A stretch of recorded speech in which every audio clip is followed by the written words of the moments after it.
Our 24-hour man-made clock was invented and designed to mimic the Earth's internal clock.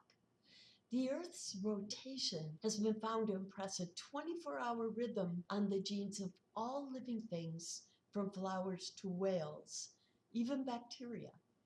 All living things, it seemed at first, except humans.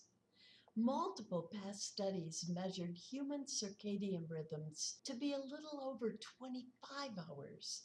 Thus, until more recently, it was believed that natural light and other cues had to reset our biological clocks over an hour each 24-hour day. This was a bit of a puzzle. Why would humans' circadian rhythms differ from those of all other known living things and make such a significant frequent reset necessary?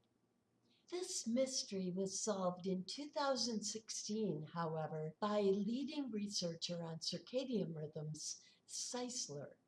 Seisler reported a series of studies we will call the measurement studies, in which he developed a new, more valid and reliable measurement system and found that humans' rhythms, like all other living things, are closer to 24 hours than 25.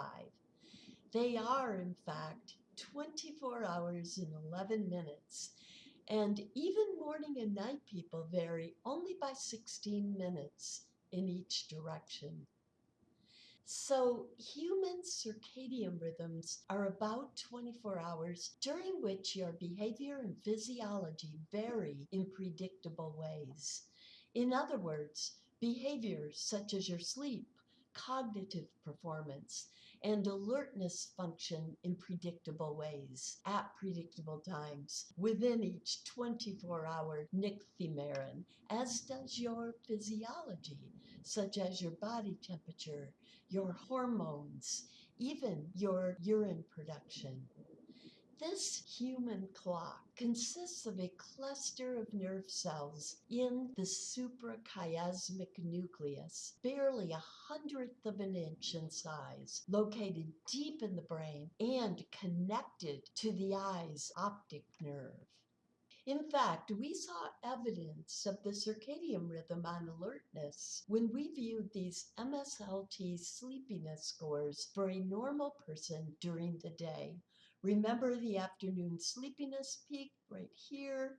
Sometimes this is referred to as the afternoon sleepiness peak.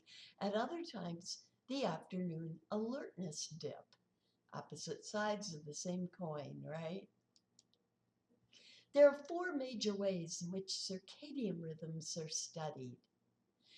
With the first entrained 24-hour protocol, participants live in a lab with exposure to natural lighting.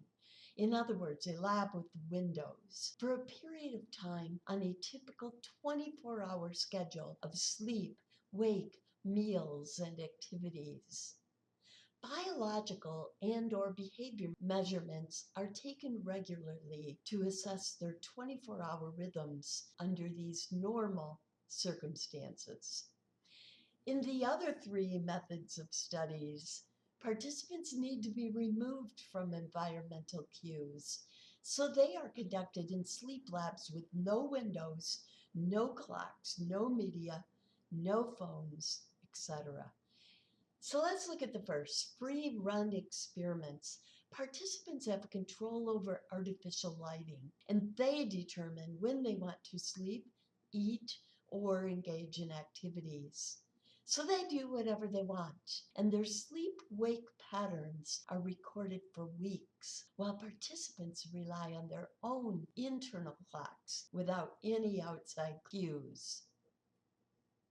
In contrast, forced desynchrony studies require participants to try to follow a very abnormal and pretty impossible schedule involving bed and darkness for the first 1/3 of a cycle, followed by spending 2/3 of it out of bed in the light. Typical cycle studies are 20 minutes, 90 minutes, or 28 hours.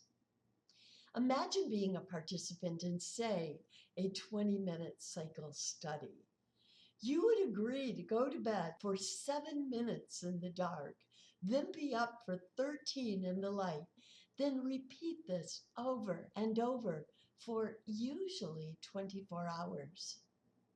Researchers would be interested in measuring the amount of sleep you would be able to get when your sleep-wake cycle is desynchronized, in other words, dramatically cut off from your circadian cycle. Finally, constant routine studies require that participants are in a semi-recumbent position in a quiet, dimly lit environment, but are kept awake the entire time with constant psychometric tests. Small meals are eaten every hour. Constant routine studies typically last over 24 hours, but never over 48.